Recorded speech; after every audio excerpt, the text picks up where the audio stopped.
guise d'introduction et d'humour, d'aucuns ont invoqué et cité Édouard Herriot. Je vous livre celle-ci, cette phrase d'Édouard Herriot qui me paraît savoureuse. La politique, c'est comme l'andouillette, ça doit sentir la merde, mais pas trop.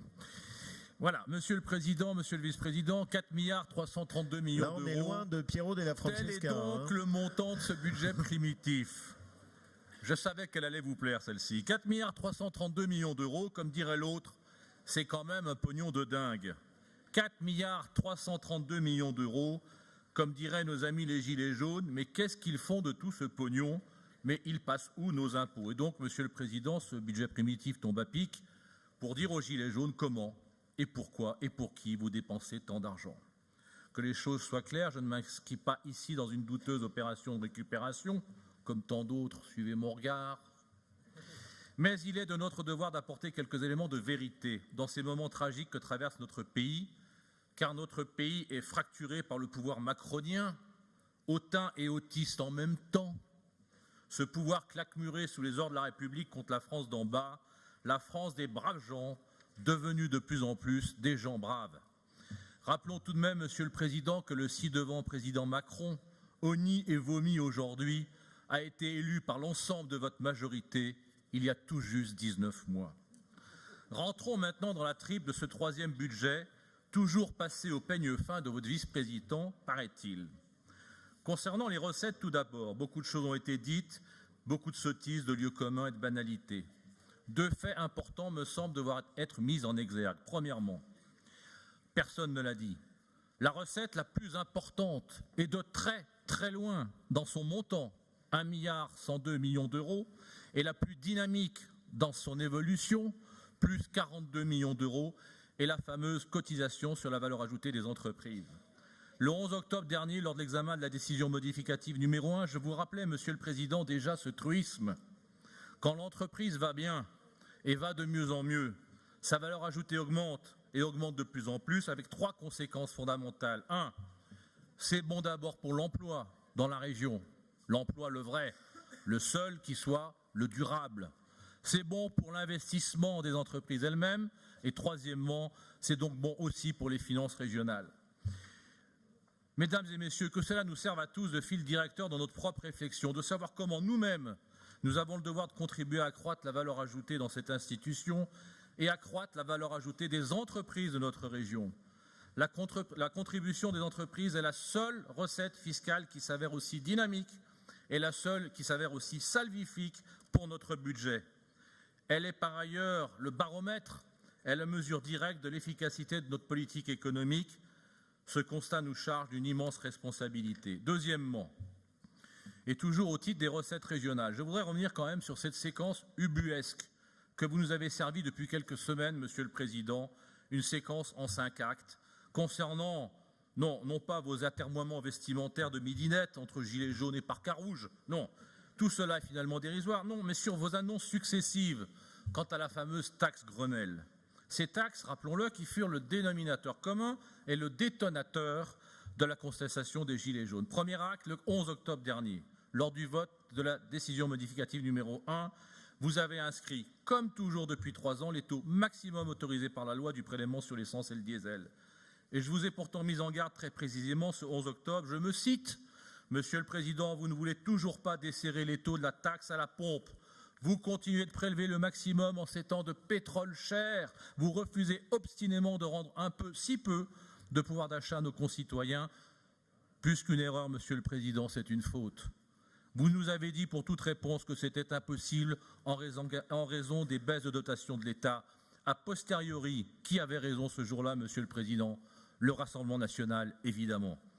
Ce 11 octobre, il est vrai, la France n'était pas encore en ébullition, les Gilets jaunes n'avaient pas encore montré le bout de leur nez. Deuxième acte, 7 novembre 2018.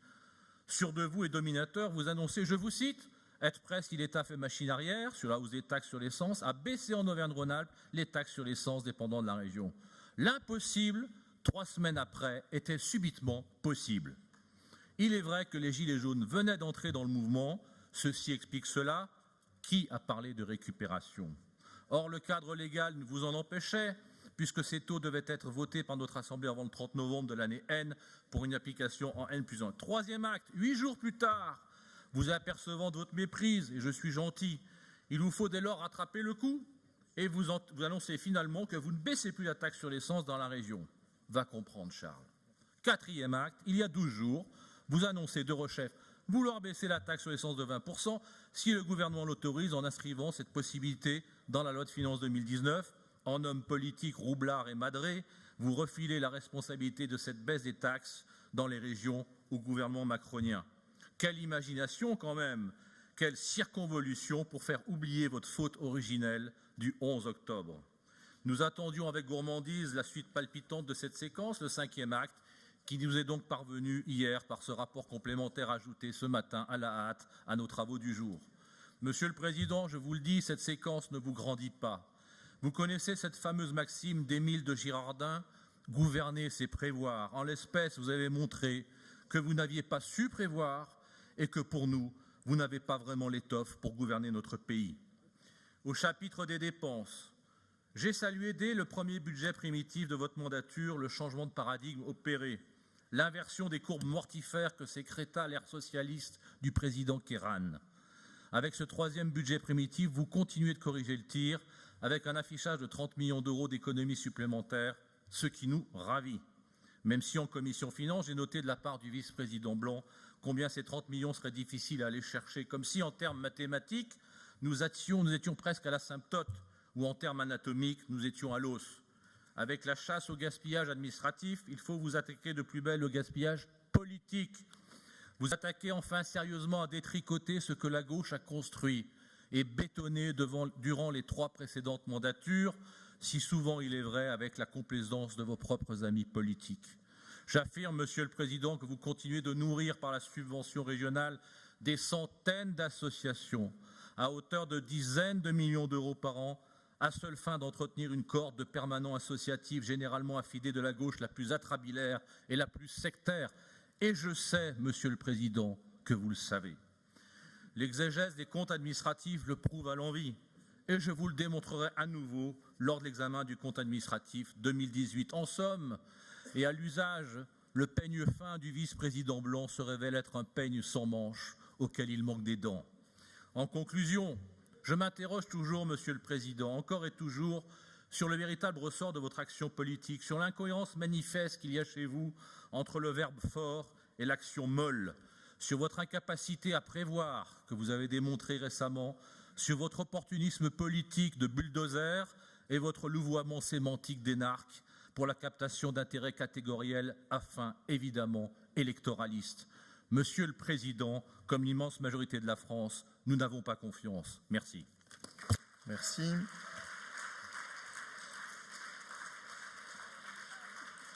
Monsieur Perrault, juste quelques éléments de réponse. D'abord, je pense honnêtement, et je me permets de vous le dire, que vous vous grandiriez en n'étant pas systématiquement dans la caricature, dans les extrêmes et dans le dénigrement. Quand je vous écoute, on a l'impression qu'en réalité, vous êtes triste qu'on soit parvenu à baisser les impôts. Comment pouvez-vous, avec une once d'honnêteté, vous qui avez toujours plaidé pour dire on baisse la dépense et on baisse les impôts, dire ensuite que alors que c'est exactement ce qu'on fait en moins de 3 ans, en arrivant à corriger toutes les dérives qui ont été accumulées en 10 ans, qu'il n'y a pas de cap? Comment pouvez-vous faire semblant de ne pas comprendre ce que je vous ai répondu moi-même la dernière fois, qui était pourtant d'une grande clarté? Si jamais on avait baissé les impôts et les taxes sur l'essence alors que le gouvernement augmentait les siennes, quel était le bénéfice pour l'automobiliste? Rien. Puisque la seule chose qu'on faisait, c'est que la région allait remplir les caisses de l'État. Ce qui est effectivement ce que je ne voulais pas faire. Pourquoi est-ce que j'ai imposé ce dialogue? Parce que je voulais être sûr que si on baisse les taxes, ça puisse bénéficier aux gens plutôt que de bénéficier à une augmentation gouvernementale. Ce qu'on a assumé, et j'ai parfaitement tenu parole, avec un déroulé qui était très clair. Dès que ça a été mis en place, on l'a mis. J'aurais pu faire preuve de mauvaise foi et dire trop tard, ce ne sera applicable qu'en octobre. Au contraire, on s'est battu pour arracher une dérogation qui permet d'en faire bénéficier tout de suite à nos compatriotes. Vous me donnez des leçons, je les prends avec plaisir. Tout le monde peut prendre des leçons. Mais je pense aussi, si vous me le permettez, que vous vous grandiriez et que vous augmenteriez peut-être la reconnaissance de nos compatriotes en étant capable de dire, voilà, ça incontestablement, c'est des choses qui vont dans la bonne direction. Au lieu d'être comme si vous cherchiez à défendre un petit précaré qui n'est absolument plus à la hauteur des sujets en disant « c'est moi qui en avais parlé il y a 2 ans » ou « c'est moi qui en avais parlé il y a 4 ans ». Vous pensez que ça intéresse qui que ce soit? Je pense que ce qui intéresse les gens aujourd'hui, c'est de se dire « oui, cette région est gérée ». Oui, on a arrêté le gaspillage. Et oui, on voit les fruits, les impôts baissent. Et vous qui êtes un chef d'entreprise, je pense que vous êtes attaché aux résultats plutôt qu'au verbiage plus ou moins talentueux. Je pense que ça, vous vous seriez vous aussi grandi, comme nous on peut se grandir, en étant capable de le reconnaître simplement et droit au but. Voilà, je me permets de vous le dire.